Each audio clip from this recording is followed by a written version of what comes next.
24 sampai 27. Mari Bapak Ibu kita berdiri, Matius 7 ayat 24 sampai ayat 27. Saya rindu saudara memahami firman ini karena kalau kita mendengar, memahami atau mengerti, maka mengerjakannya mudah.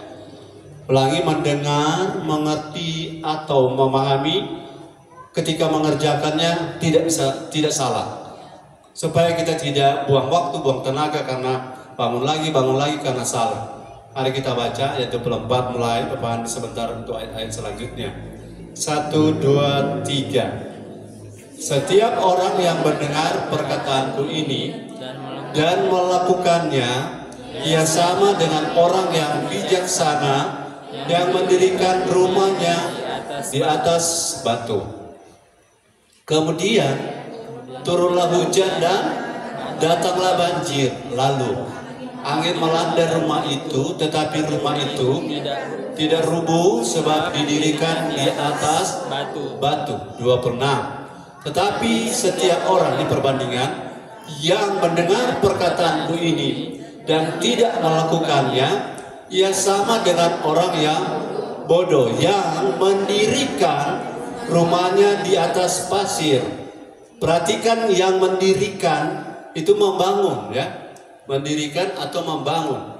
Ayat 27. Kemudian turunlah hujan, datanglah banjir, lalu angin melanda rumah itu sehingga rubuhlah rumah itu dan hebatlah kerusakannya.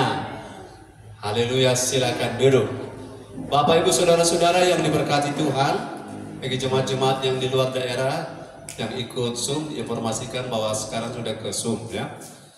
Pada kesempatan ini saudara, ayat-ayat ini saya tidak tahu sudah berapa kali saya baca, sudah berapa kali saudara baca, sudah berapa kali saya dengar, sudah berapa kali saudara dengar, itu bukan jadi persoalan. Tapi seberapa paham kita, seberapa kita dengar, seberapa paham. Saudara, ayat-ayat ini kalau lihat ayat 24, mendengar dan melakukan, rahasianya kan saudara sudah dapat. Antara mendengar dan melakukannya ada satu poin. Apa poinnya? Mendengar dan melakukan ada satu poin. Poinnya adalah mengerti. Itu rahasia Matius 13. Kenapa bertumbuh di tepi jalan tidak? Kenapa di tanah berbatu bertumbuh sedikit mati? Kenapa di tanah semak duri bertumbuh hampir berbuah mati juga? Tapi di tanah yang baik 100, 60, 30. Perhatikan catatan ayat 23 Matius 13 ayat 23. Coba lihat di situ Bapak Andri. Matius 13 ayat 23, catatannya ternyata bukan hanya mendengar, bukan hanya melakukan, tetapi Matius 13 ayat yang ke-23, yang ditaburkan di tanah yang baik ialah orang yang mendengar firman itu dan mengerti. Baru ada. Dan karena itu ia berbuah. Ya. Ada yang 100 kali lipat. Ya. Ada yang 60 kali lipat. Ya. Ada yang 30 kali lipat. Saudara garis bawahi, yang mendengar firman itu dan mengerti. Coba lihat King James versionnya atau Amplified Bible. Ya. Oke. That hear the word and understand it. Jelas ya, understanding itu penting. Pengertian itu penting. Saudara, berapa banyak orang mendengar tapi tidak mengerti? Berapa banyak orang mendengar? Saya memberi contoh, ini bukan mendengar, membaca. Pernahkah saudara membaca di sebuah pintu kantor ada tulis tidak menerima sumbangan? Pernah baca? Kalimat ini benar atau salah? Benar atau salah? Salah, karena aslinya tidak menerima permintaan sumbangan. Cuma karena orang cuma terlalu lata, terlalu populer kalimat ini, sampai pergi ke printer, di printnya salah. Karena yang difokus adalah sumbangan. Tapi ini bukan seperti aslinya, karena aslinya tidak menerima, ada kata yang kurang, permintaan sumbangan dalam bentuk apapun. Sekarang sudah terbalik, tidak menerima sumbangan. Sudah nggak jadi kita mau bawa tarik sumbangan, betul? Tapi kita kan sudah terbiasa toh. Ada satu sekolah di daerah Minut, saya dulu mengajar, katakanlah orang bilang dosen di sana.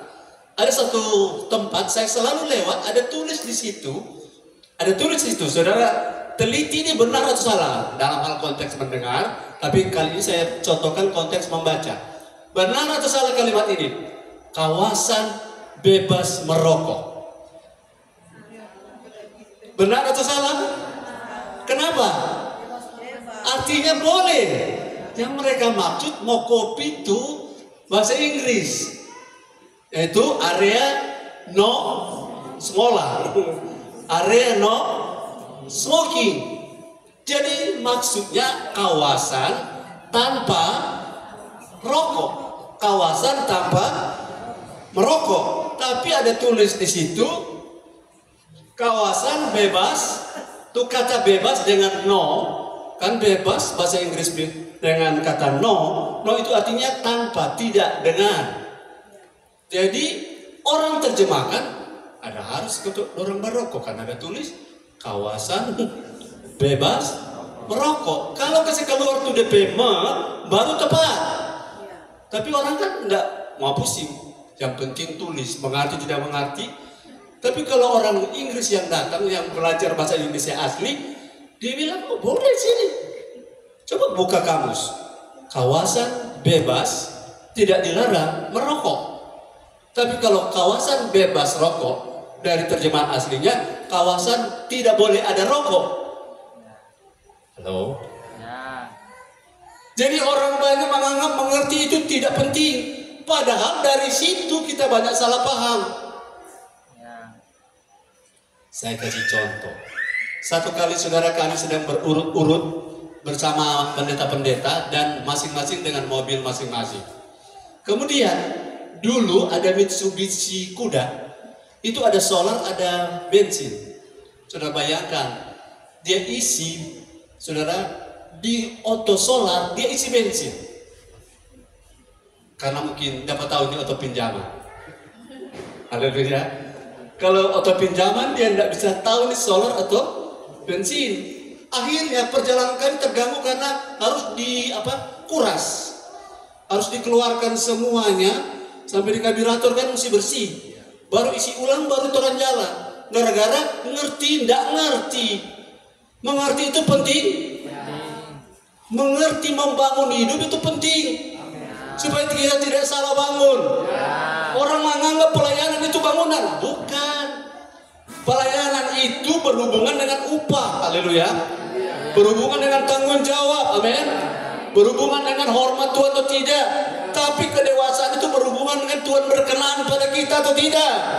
Itu dua kamar yang berbeda. Ada lagi orang yang sharing dengan kami, hidup dalam keadaan jauh dari Tuhan, tapi gereja tawarkan pelayanan. Saudara, saya pikir ini adalah kesalahpahaman yang sering tumpang tindih. Kamu lagi stres? Ya, saya lagi stres. Ayo pelayanan. Ya, saudara bayangkan, orang stres melayani yang stres. Hasilnya stres pangkat 2. Dan sudah mulai, saya lihat fenomena ini mulai sekarang orang mulai sadar, mulai terbuka bahwa paham firman itu penting supaya bisa membangun. Haleluya. Saudara, saya punya contoh banyak, tapi Tuhan izinkan kita lupa daripada kita terlalu banyak ilustrasi.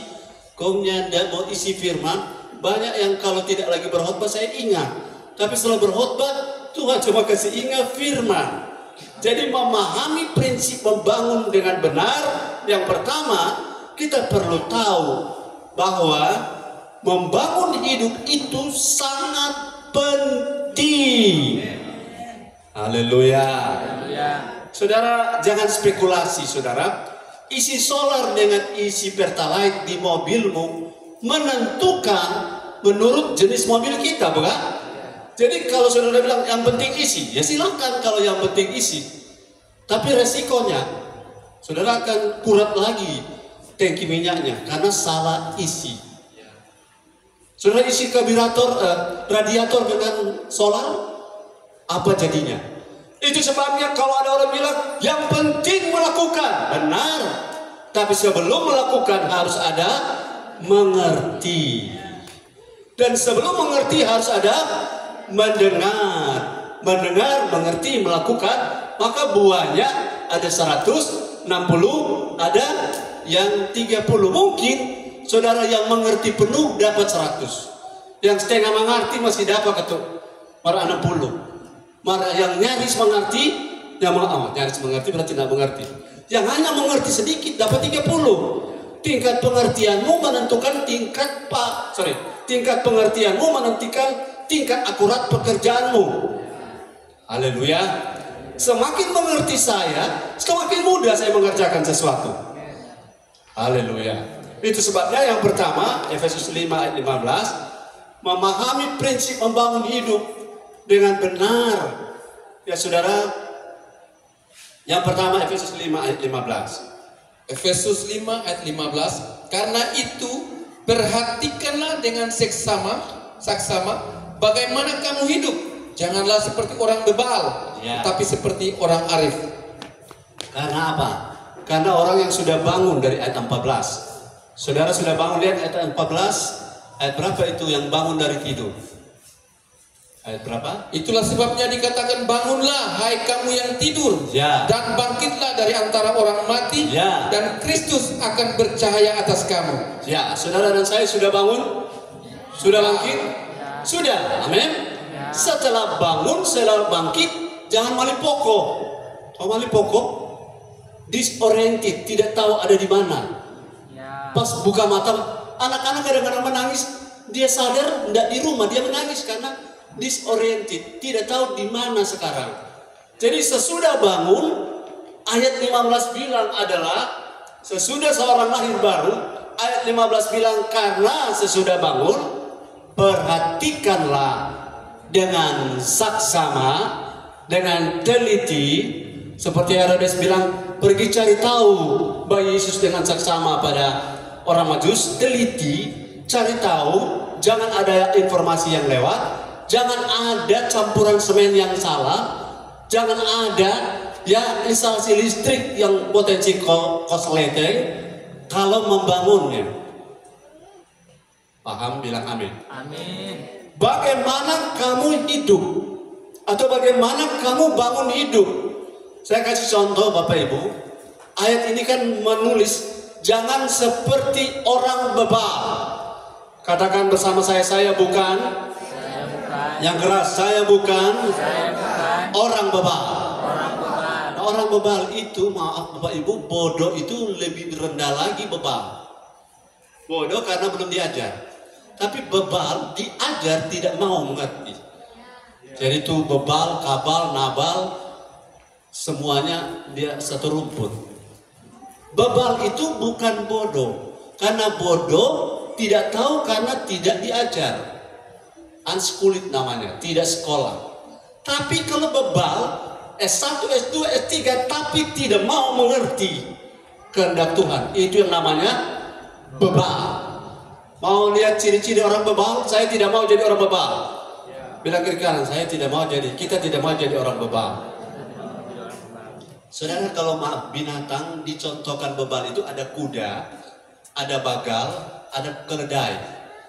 Bagal hasil perkawinan campur antara kuda dan keledai, namanya bagal. 3 dari binatang ini level yang paling bodoh adalah keledai. Makanya ada bahasa, seekor keledai tidak akan terantuk pada batu yang sama. Artinya sebodoh-bodohnya orang itu kalau belajar mengerti, dia tidak mau terantuk pada batu yang sama. Itu artinya bukan bodoh, tapi bebal. Saudara, orang bodoh ciri-cirinya diam dan mau belajar. Tapi orang bebal tidak tahu, setel tahu. Nah, bayangkan, saudara baca koran tamu balik, tapi baca keras-keras. Orang tertawa terpingkal-pingkal, bukan? Itu namanya orang bebal, setel jago, padahal tamu balik koran membaca. Nah, berapa banyak orang seperti itu? Orang bebal akan binasa, tapi kita orang-orang arif akan diselamatkan.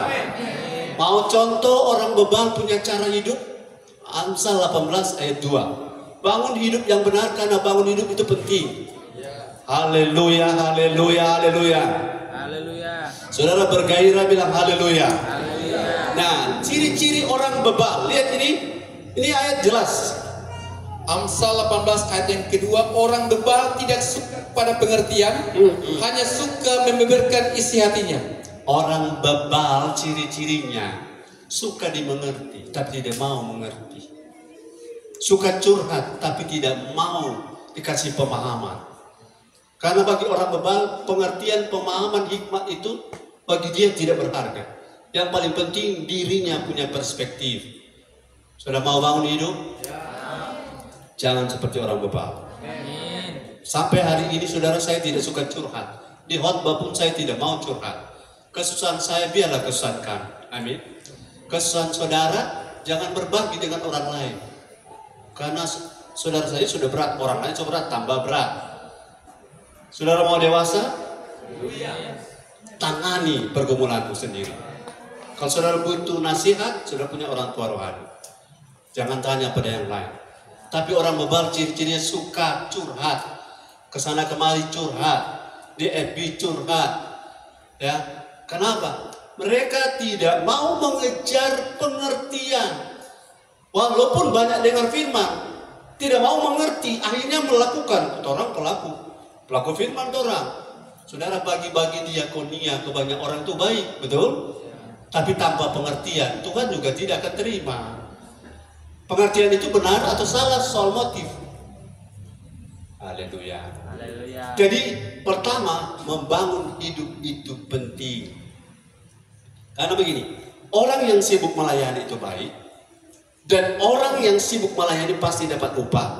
Tapi kalau dia tidak bangun hidup, pada saat dia mau menuai, dia sudah jadi lemah lebih dulu. Karena tidak bangun hidup. Paham ini? Haleluya. Semua upah akan sirna, hilang. Rajin melayani tapi tidak bangun hidup.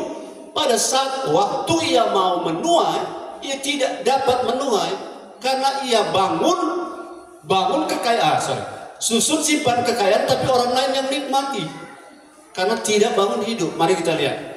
1 Korintus 9 ayat 27.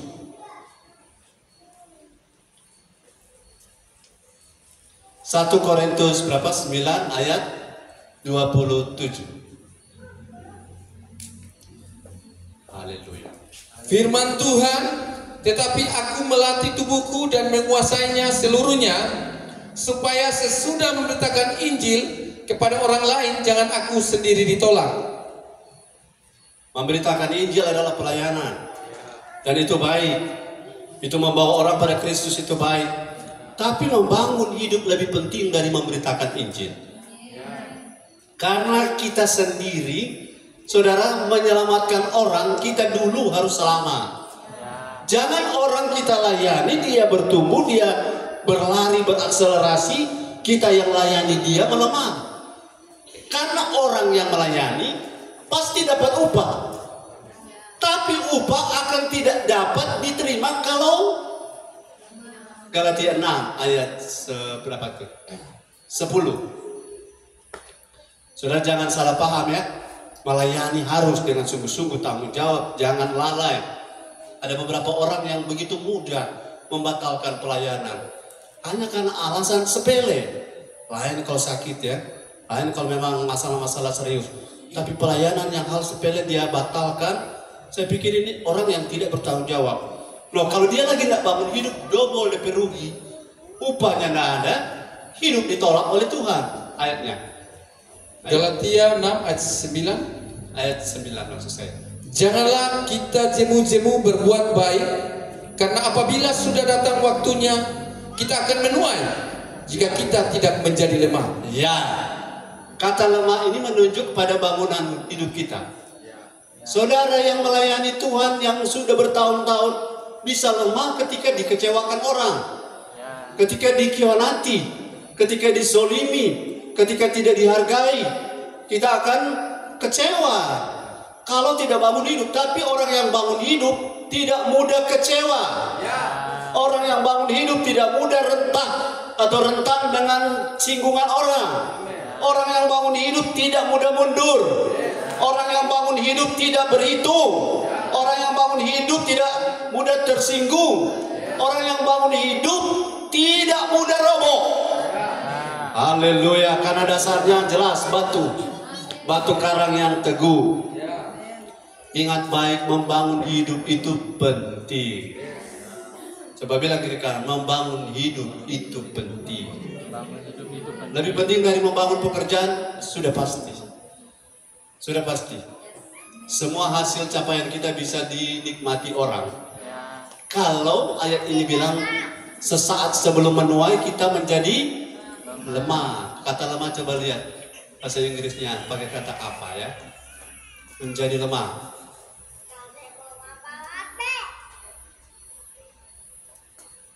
If we do not loosen and relax our courage and faint, atau kata faint, ada loosen itu kata lain dari loose, ya, ada sesuatu yang hilang lepas dari kita. Kalau jadi, maksudnya loose ini kita orang roh yang bergelora terlepas, hidup yang terbangun itu hilang, ya. Kita bukan orang-orang yang semangatnya hilang, walaupun kita mungkin tidak dihargai. Karena kita bangun hidup supaya kuat. Karena zaman kita ini adalah hari-hari di mana orang mencintai diri sendiri, sekitar kita banyak. Orang yang mencintai uang sekitar kita banyak. Mau jujur atau tidak jujur, yang penting mereka dapat uang. Kita bisa jadi korban dengan hal itu. Kalau kita tidak kuat, kita tidak strong. Jadi bangun hidup itu sangat penting. Karena ada orang menganggap bangun dulu pekerjaan, belakangan nanti cari Tuhan. Itu salah. Haleluya. Kalau sudah berhasil gampang mencari Tuhan. Justru kalau sudah kaya susah cari Tuhan. Kalau belum terbangun dari awal. Nanti saudara akan rasa waktu masih susah memang cari Tuhannya luar biasa. Tapi waktu banyak doi Bro Andri belum tentu. Kalau Bro Andri dan Pak Gembala sama-sama jalan Alphard dua-dua, satu hitam satu putih. Kalau Ogi punya lebih tinggi dari Alphard, apa betulnya? Alphard PKK. Saya jamin kalau tidak bangun hidup pasti berubah. Kalau tidak bangun hidup pasti berubah. Karena banyak contoh, kita lihat saudara, orang yang masih susah, rendah hati, waktu banyak segalanya, mau dengar firman, betul-betul bagi dia. Pendeta mau perlu apa? Saya sediakan semuanya. Tapi tolong atur kok cohot Pak. Jangan kok jadi bikin tersinggung buat orang. Orang seolah-olah satu minggu, orang butuh hiburan di gereja. Kalau butuh hiburan, bisa namanya menyanyi dan gitar.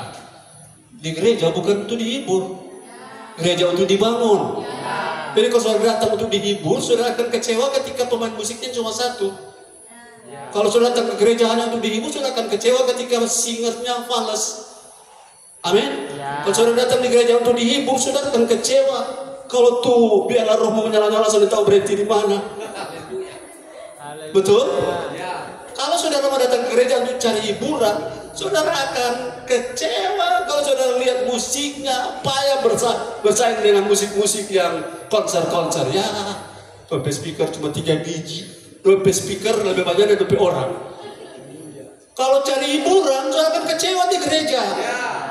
Haleluya. Itu sebabnya banyak gereja, minta maaf, menyediakan semua seperti entertainment, tapi melupakan esensi dari ibadah. Esensi dari ibadah adalah transformasi hidup. Jadi hidup yang berubah, yang terbangun itu lebih penting. Haleluya. Yang kedua, prinsip dari membangun hidup yang harus kita tahu malam ini, ada orang yang mungkin sudah tahu, puji Tuhan, yang belum tahu malam ini diberitahu, yang sudah lupa-lupa sedikit sekarang diingatkan bahwa membangun hidup tidak bisa sendiri. Haleluya. Galatia 4 ayat 19. Mari kita lihat. Orang banyak tidak tahu. Kalau saudara sudah tahu, itu anugerah. Yes. Yes, haleluya. Haleluya. Galatia 4 ayat 19. Galatia 4 ayat yang ke-19. Hai anak-anakku, karena kamu akan menderita sakit bersalin lagi. Aku akan maksudnya. Sorry. Sampai rupa Kristus menjadi nyata di dalam kamu. Ulangi satu kali. Hai anak-anakku, Ya, karena aku menderita sakit bersalin lagi, ya, sampai rupa Kristus menjadi nyata di dalam kamu. ya. Poin yang kedua, prinsip bangun hidup saya, saudara sebagai hamba Tuhan, gembala. Puji Tuhan tidak terlambat. Sadar bahwa kita tidak bisa bangun hidup sendiri. Harus ada orang yang membangun kita. Esau itu anak yang independen, tapi dia anak gampangan yang tidak mau bergantung pada mama papanya. Akhirnya dia kehilangan hak asasi, hak kesulungannya. Karena terbiasa, jadi anak-anak yang tidak mau betah di rumah, atau anak yang bahasa yang lebih jelas liar. Kita, haleluya, butuh orang seperti Paulus, orang yang rela menderita sakit bersalin sampai Kristus dalam kita menjadi dinyatakan, menjadi muncul ke permukaan. Maksudnya karakter Kristus itu nyata pada sifat kita. Saudara, banyak orang itu baik, tapi kalau banyak orang itu karakter Kristusnya muncul, lebih hebat lagi orang banyak itu. Haleluya. Jadi orang yang seperti ini rela sakit bersalin, itu pasti dia melahirkan anaknya sendiri. Ya. Tidak ada orang yang mau sakit bersalin untuk anak orang. Betul? Ya. Mana sakit akan bersalin buat tapi anak? Tolong. Mana tuh sudah pelo-pelo adik kita tuh kaki sebelah di sorga, kaki sebelah di neraka. Rasa sakit bersalin ini adalah beban yang saudara harus tahu ada pada kami. Haleluya. Haleluya. Saya dan istri Ibu Gembala terutama kalau berdoa untuk saudara, kita bilang, sudah berapa ini? Itu waktu tidak terasa karena mendoakan jiwa-jiwa. Saudara, satu orang berubah, saya percaya bukan cuma dengan firman, Roh Kudus harus jamah hatinya. Kalau Roh Kudus jamah, Roh Kudus bekerja melalui apa? Melalui doa-doa, amin. Nah, waktu kita berdoa, kita berharap orang berubah. Walaupun dari antara 160 yang berubah, masih ada 40 yang belum berubah, kami tidak akan menyerah. Karena kami yakin firman tidak pernah gagal, firman tidak pernah salah. Saudara, makin naik tapi walaupun pelan tapi makin naik, lebih bagus daripada makin besar tapi tidak bertumbuh. Haleluya. Walaupun jumlahnya masih terbatas tapi kualitasnya bertambah-tambah, itu lebih powerful. Saudara, lebih baik kita makan makanan yang padat, yang walaupun ukurannya kecil. Para tentara Amerika kalau bawa makanan, dorangnya tidak bawa bobeka satu, atau dorangnya tidak bawa balapis 1, 2, 3 piring. Dorang cuma bawa tablet-tablet yang digigit-gigit, yang seluruh nutrisinya ada di situ. Daripada orang bawa satu karung kerupuk. Nah, saudara, mana lebih penting? Jadi saya berharap saudara sadar bahwa saya dan saudara tidak bisa bangun hidup sendiri. Tidak bisa bangun hidup independen. Karena Kristus pun bergantung pada Roh Kudus. Kristus pun bergantung pada Bapa. Amin. Dia selalu melihat Bapa, selalu bergantung pada kehendak Bapa. Siapa kita dibanding Kristus yang mau independen? Saya mau supaya saudara sadar bahwa harus ada orang yang membangun hidup saudara dan saya. Tuhan yang akan memberikannya. Katakan amin. Tuhan memberikan. Mari lihat Yeremia 3 ayat 14 dan 15. Kita tidak bisa bangun hidup sendiri. Haleluya, haleluya. Saudara ada sukacita bilang haleluya. Jadi saya bersyukur kalau ada orang yang bangun hidup saya. Walaupun orang itu tidak membuat saya tertarik padanya karena lebih banyak menegur daripada menghibur. Haleluya. Ayatnya. Ya, firman Tuhan Yeremia 3 ayat 14 15. Ya. Kembalilah hai anak-anak yang murtad. Ini anak-anak yang liar, yang tidak mau di rumah, tidak mau ada orang tua, tidak mau ditegur, sukanya jalan-jalan, itu disebut anak gampangan, bukan? Ya. Ya, oke. Demikianlah firman Tuhan. Karena aku telah menjadi Tuhan atas kamu. ya, Aku akan mengambil kamu seorang dari setiap kota Ya. dan 2 orang dari setiap keluarga Ya. dan akan membawa kamu ke Sion. akan membawa kita, Tuhan yang tangkap ya, anak-anak yang jalannya masih salah, kita dibawa oleh Tuhan kemana? Ke Sion. Sion adalah posisi rohani, gereja yang kualitas rohaninya itu terus naik, itu yang namanya Sion. Ke situ Tuhan akan bawa kita, dan sudah berada di proses itu kita hari ini. Haleluya. Dan ayat 15 mengatakan apa? Aku akan mengangkat bagimu gembala-gembala yang sesuai dengan hatiku. Ya, Mereka akan mengembalakan kamu dengan pengetahuan dan pengertian. aku Tuhan yang akan mengangkat. Saya bersyukur kalau ada orang yang Tuhan angkat hidupnya untuk taruh di atas saya. Saya aman. Ada yang kasih makan. Ada yang cover saya. Ada yang tuntun saya. Ada yang tegur saya. Daripada saya hebat sendiri, dipakai Tuhan sendiri, naik daun sendiri, meroket sendiri, polote juga sendiri. Betul? Mari lihat dalam bahasa Inggris Yeremia 3:15. Yeremia 3:15. Saudara, mari orang hafal ini, hafal dari kiri kanan, muka belakang di ayat ini. Bahasa Indonesia, bahasa Inggris. And I will give you pastor, ini pastor jamaah, according to mine heart. Artinya di setiap rumah Tuhan secara gereja lokal, Tuhan akan tempatkan hamba Tuhan orang yang according to mine heart, sesuai dengan hati Tuhan.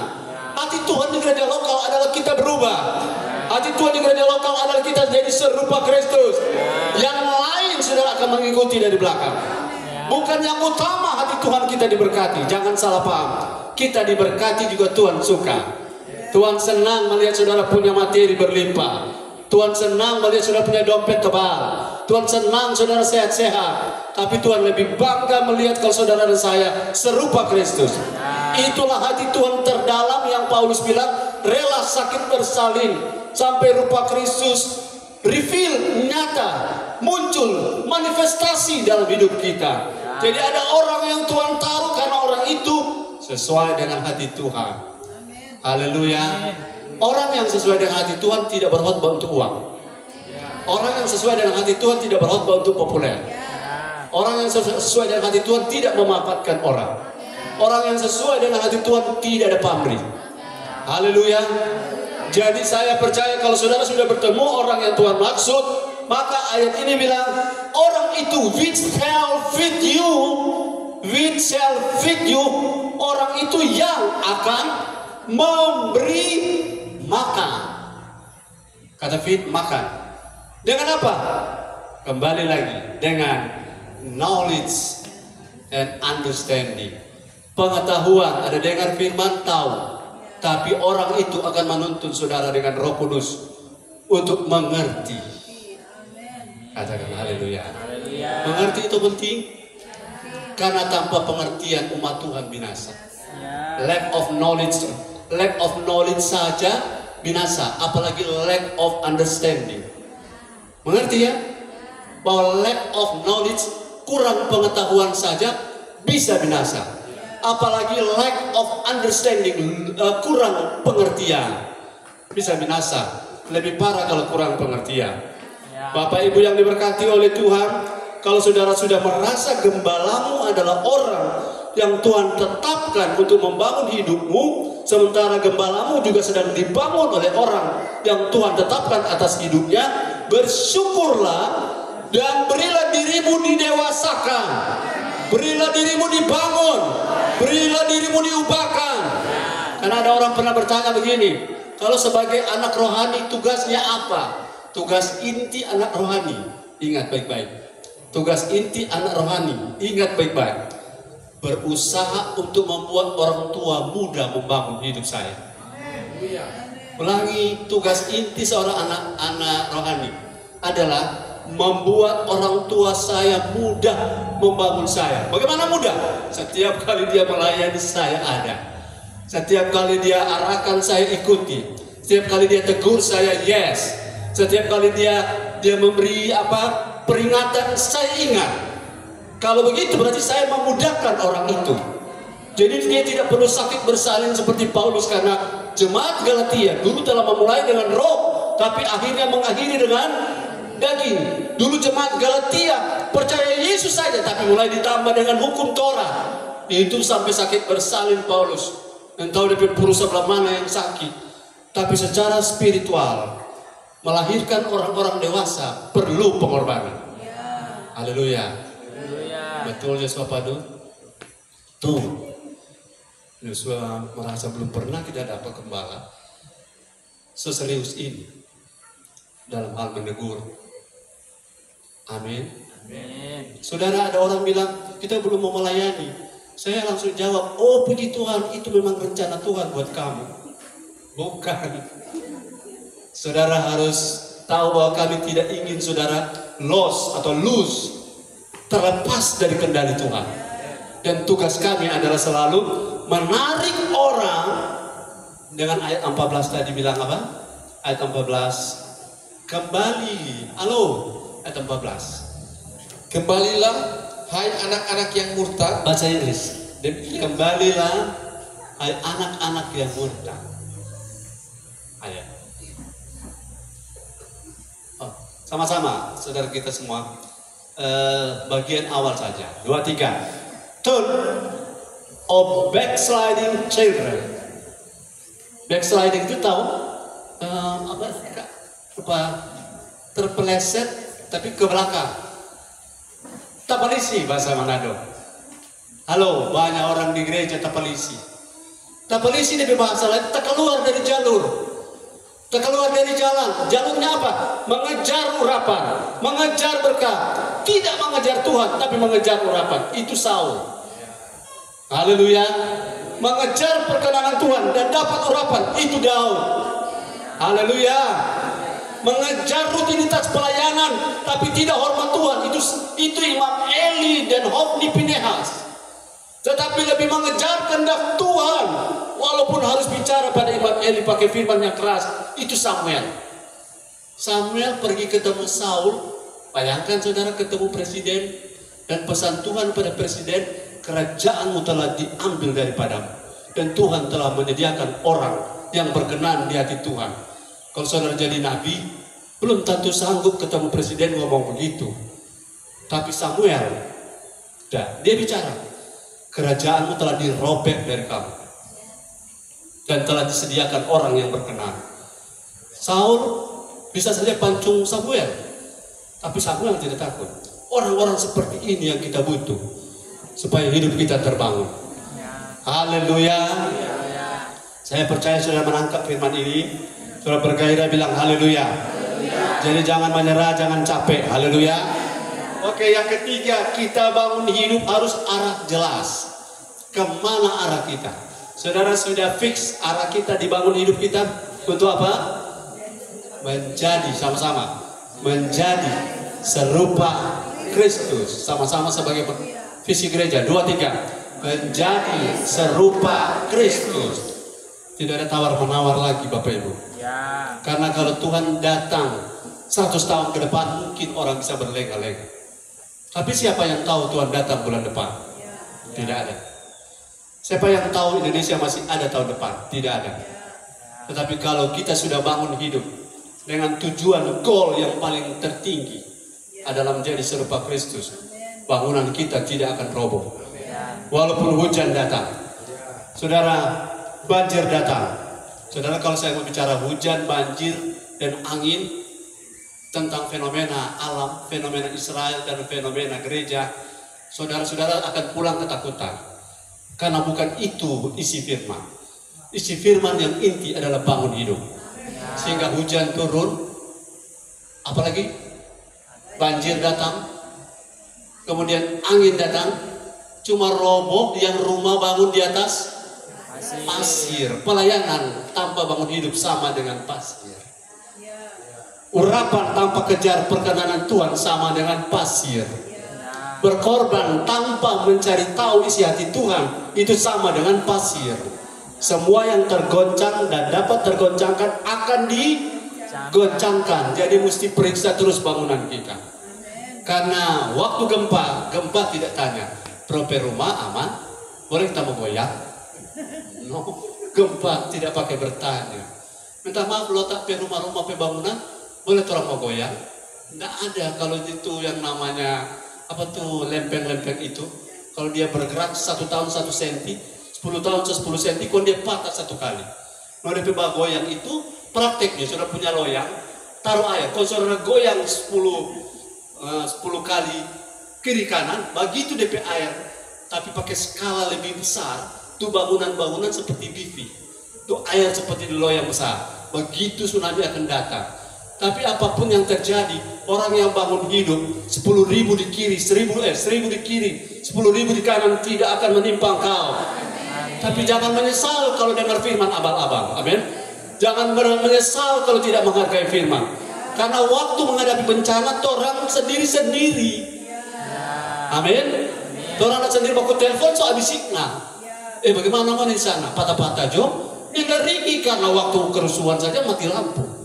Waktu kerusuhan mati signal. Listrik mati, air mati, lalu lintas berhenti, ATM mati. Mau makan apa orang? Semua Indo, semua Alfa tutup, termasuk Tiberias Mart. Ditutup, ada doi, mau makan apa? Tapi orang yang bangun hidup, burung gagak Tuhan bisa pakai untuk membawa makanan tiap pagi dan sore. Haleluya, beri tepuk tangan bagi Tuhan. Tapi tunggu dulu, hidup mesti seperti Elia, amin. Hidup seperti Elia tidak takut pada Raja Ahab, amin. Raja Ahab songana kan? Raja Ahab, baca dulu. Ini kelaparan 3,5 tahun ini gara-gara angkot. Nabi siapa yang berani? Off dulu. Roma 8 29-30. Fix, saudara-saudara. Ulang-ulang fix di CG. Visi gereja menjadi serupa Kristus. Yes. Firman Tuhan Roma 8 ayat 29-30. Sebab semua orang yang dipilihnya dari semula, semua yang terpanggil lahir baru, mereka juga ditentukannya dari semula untuk menjadi serupa dengan gambar anaknya. Mereka semua ditentukan dari awal menjadi sama, menjadi serupa, segambar dengan gambar Yesus Kristus anak Bapa. Supaya apa? Supaya ia anaknya itu menjadi yang sulung di antara banyak saudara. Sebelum ayat 30 saya ingin bertanya. Silakan duduk. Apa beda anak sulung dan anak tunggal? Kalau tunggal, dia cuma orang sangat bilang simbau. Aku dapat yang bau tadi ngana simbau, anak satu-satunya. Tapi kalau anak sulung adalah anak yang tertua dan punya adik-adik yang sama rupanya, model, sama DNA-nya, sama satu bapak. Nah ayat ini bilang anak yang itu Yesus tadinya anak tunggal di Yohanes 3 ayat 16. Dia mengaruniakan anaknya yang tunggal. Sekarang kenapa jadi sulung?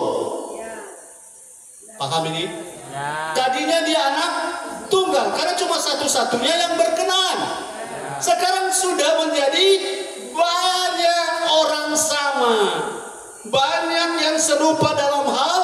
Bapak bilang inilah anak-anakku dulu, inilah anakku sekarang, inilah anak-anakku yang kukasihi, kepada mereka aku berkenan. Dan ada lagi kalimat, dengarkan mereka. Oh luar biasa kalau hidup kita seperti ini. Akibatnya apa? Makanya orang mencari, mau dipromosi, dimuliakan, dihormati, diangkat, diberi jabatan baru. Ada di ayat 30 Bapak Ibu. Ayat 30. Ayat 30. Dan mereka yang ditentukannya dari semula, mereka itu juga dipanggilnya. Dan mereka yang dipanggilnya, mereka itu juga dibenarkannya. Dan mereka yang dibenarkannya, mereka itu juga dimuliakannya. Perhatikan kalimat terakhir. Semua puncak daripada prestasi hidup kita adalah bukan dimuliakan manusia, tetapi dimuliakan siapa? dimuliakan oleh Tuhan. Haleluya. Haleluya. Walaupun dengar firman, awasi anak jangan kanan sana, jalan raya. Ingat baik-baik bahwa semua destinasi tujuan hidup kita untuk apa? Menjadi, ya sekarang balik ulang perhatian di sini. Tujuan hidup kita, tujuannya sudah fix adalah untuk menjadi serupa Kristus, sehingga Kristus tidak tunggal lagi, tetapi menjadi anak yang sulung bersama dengan saudara-saudaranya. Kita nomor berapa itu saya tidak tahu. Kita nomor ke-5 miliar berapa anak-anak dari Bapa yang sama seperti Kristus dan saudara yang sama serupa Kristus. Ayat terakhir, mereka sama-sama dimuliakan. Haleluya. Mau dimuliakan? Coba lihat kata dimuliakan pakai kata apa? Amplified Bible atau King James Version. Dimuliakan, dipromosi, diangkat, ya, ya, diglorified, ya. Glorified artinya saudara dibuat memiliki kemuliaan. Saudara menjadi terhormat.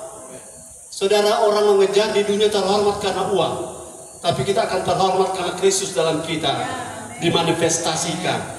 Orang tidak lagi melihat uang kita, tapi mereka melihat karakter kita. Dan mereka justru terbalik akan suka memberi uang kepada kita. Karena mereka melihat jarang tuh orang lihat di Manado model begini. Haleluya. Itu harapan yang sangat luar biasa yang Tuhan sedang beri untuk kita. Bangun hidup itu penting.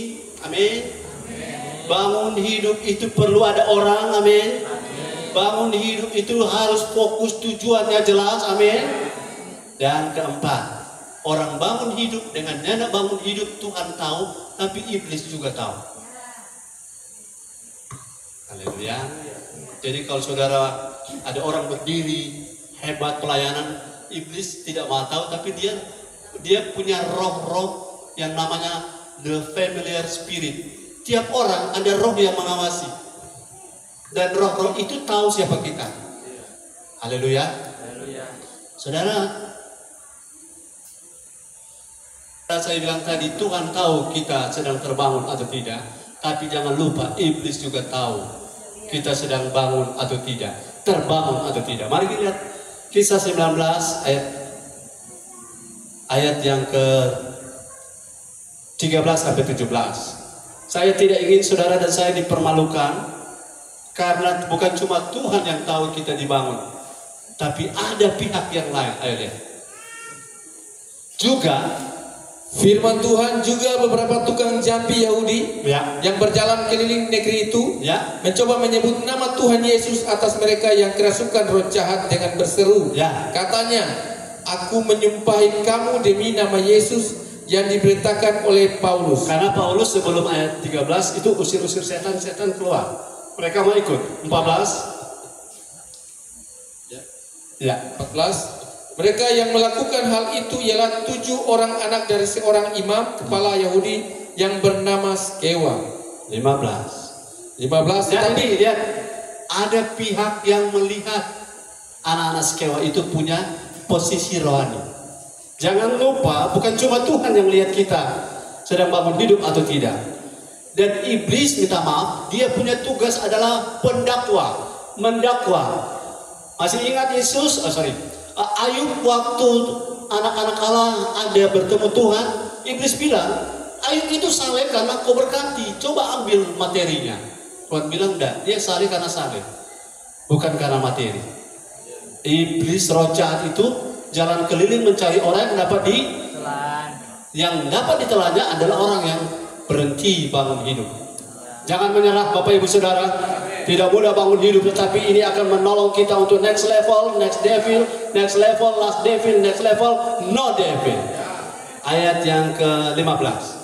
Tetapi roh jahat itu menjawab, Yesus aku kenal. Yesus aku kenal bangunan hidupnya. Dan Paulus aku ketahui. Paulus aku tahu hidupnya terbangun. Tetapi kamu, siapa kamu? Tetapi kamu anak Skewa. Kamu usir setan, tapi tidak bangun hidup. Hati-hati pelayanan usir-usir setan. Karena setan itu bisa sandiwara. Orang keluar, karena yang mengusir tidak bangun hidup, Sesudah habis diusir, orang balik ulang. Setelah Anfal kembali, dipanggil lagi untuk usir lagi, dia keluar lagi. Sepanjang hidup hanya dusun-dusun setan. Kapan bangun hidup? Amin. Iblis kan kalau keluar, dia balik kosong. Dia ajak 7 roh yang lain, yang lebih jahat. Jadi usir setan baik, tapi harus kualitas hidupnya mau terbangun seperti Paulus dan Yesus. Jika tidak, kita akan jadi permainan sandiwara dari si jahat itu. Karena waktu dia keluar, luar biasa. Dia sudah keluar, siapa namamu? Dari mana engkau? Kami wawancara ini. Siapa namamu? Dari mana engkau? Berapa mau bersaudara? Apa ini? Ini wawancara. Akhirnya mereka keluar. Puji Tuhan, so keluar. Tapi dapat telepon lagi, tolong datang ulang mau pendeta keba. So kamu ulang. Seumur hidup begitu. Haleluya. Haleluya. Kalau tidak bangun hidup, roh jahat tahu siapa orang. Seperti anak-anak Skewa. Jadi bangun hidup itu penting. Penting, karena iblis juga tahu. Kalau saudara lewat di pohon beringin di kuburan, saudara bilang apa? Permisi, Opa.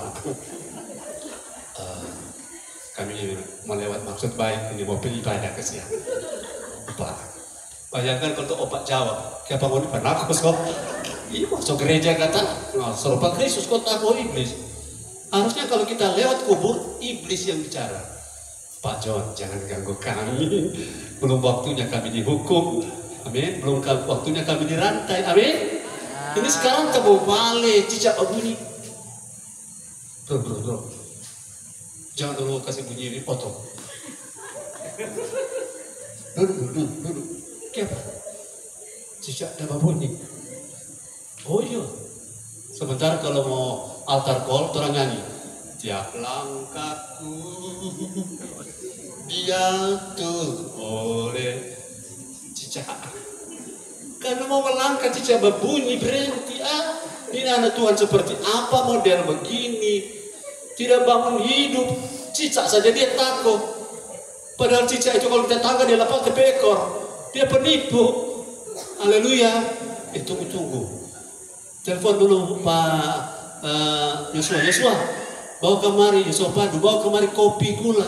Kenapa? Ini ada kupu-kupu masuk di rumah ini. Mau ada tamu rupanya tuh. Bawa kemari pisang goreng Panda. Karena mau ada tamu. Aduh Tuhan tolong. Hidup dikontrol oleh iblis dan iblis bilang, nggak mau bilang Tuhan Yesus baik, Tuhan Yesus dahsyat. Dia bilang, "Prek." Kenapa prek? Kupu-kupu saja kau percaya, cicak saja kau takut. Kalau ada ular masuk, ini suruhan ini. Ini siapa yang suruh? Karena rumahmu tidak dibersihkan, maka ular besar ini sampai sebelah. Amin.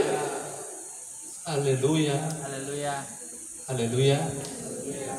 Orang yang bangun hidup tidak takut setan. Betul? Orang latihan lepas di kubur Imam Puj. Karena itu harus realita, tidak boleh teori. Kalau kita bangun hidup, itu iblis roh jahat kenal siapa kita, bukan cuma Tuhan. Tuhan kenal siapa kita, dan Tuhan tahu anak-anak ini berkenan. Dan iblis juga kalau mau korek Ayub, minta izin sama Tuhan. Dan berdoalah Tuhan, jangan kasih izin mereka ganggu saya. Karena ada doa kan begini, jangan bawa kami ke dalam.